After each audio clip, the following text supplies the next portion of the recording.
কার কার নামে কেস করা লাগবে সেটা তো। রোববারের নামে মিজানের মার নামে আর করতে আমাদের নসু ভাই বা এই বিষয়ে তথাকথিত নসু পাগল, যার জন্ম গোপালগঞ্জ জেলার বিজয়পাশা গ্রামে। অত্যন্ত দুঃখের সাথে জানাতে হয় তিনি আর আমাদের মাঝে নেই। তাকে চিনেন না অন্তত আমাদের গোপালগঞ্জ বা নড়াইল জেলার এমন কেউ নেই যার ঠিকনা ছিল গ্রামের মেট পথ। এক কথায় তাকে বলা যায় ভ্রাম্যমান মেট কবি। তার বয়স নিয়ে নানা মতভেদ রয়েছে।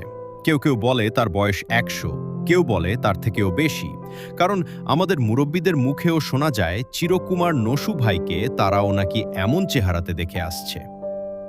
আমাদের গোপালগঞ্জ নড়াইল জেলার প্রায় প্রতিটি বাড়িতেই তার বিচরণ ছিল কম বেশি। তার একটা বৈশিষ্ট্য হলো তিনি যেখানেই যেতেন তার মাথায় একটা মাটির জ্বালা দেখতে পাওয়া যেত। এবং অবাককর বিষয় হচ্ছে, যেখানেই কোনো ছোটখাটো অনুষ্ঠান হতো সেখানেই দেখা মিলত এই তথাকথিত নসু পাগলের। অনুষ্ঠান শেষ হওয়ার পর সব উচ্ছিষ্ট খাবারগুলো তার সেই ঐতিহ্যবাহী মাটির জ্বালায় পুড়ে নিয়ে যেতেন তার মায়ের জন্য। তার মা মারা গিয়েছে অনেক আগে। তার ধারণা যে তার মা এখনো বেঁচে এবং সে ঘুমিয়ে আছে।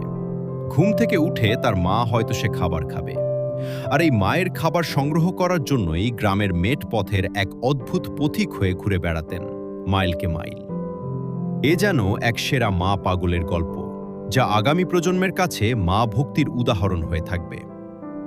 তাকে নিয়ে আমাদের গোপালগঞ্জ বা নড়াইল জেলার সবারই কম বেশি নানান শৈশবের স্মৃতি রয়েছে। তাই তার চলে যাওয়ার খবরে সবারই চোখের কোণায় এক ফোঁটা জল আসা স্বাভাবিক। সে পাগল হলে ও তার জন্য ভালোবাসা ছিল সবার মনে, আর 10টা পাগলের মতো সে পাগল নয়, সে ছিল মায়ের জন্য পাগল। আর তাই এমন পাগল হতে পারাটা সৌভাগ্যের। সে আমার দেখা মতে কারো কোনো ক্ষতি করেনি। তাকে কেউ খুব বেশি বিরক্ত করলে বড় জোর দু একটা বেশি কথা বলতেন। তার এই পাগল হওয়ার পিছনে লোকমুখে অনেক কারণ শোনা যায়। শোনা যায় তিনি নাকি তার সময়ে বিএ পাস ছিলেন, পড়তে পড়তেই নাকি তিনি পাগল হয়ে গিয়েছেন।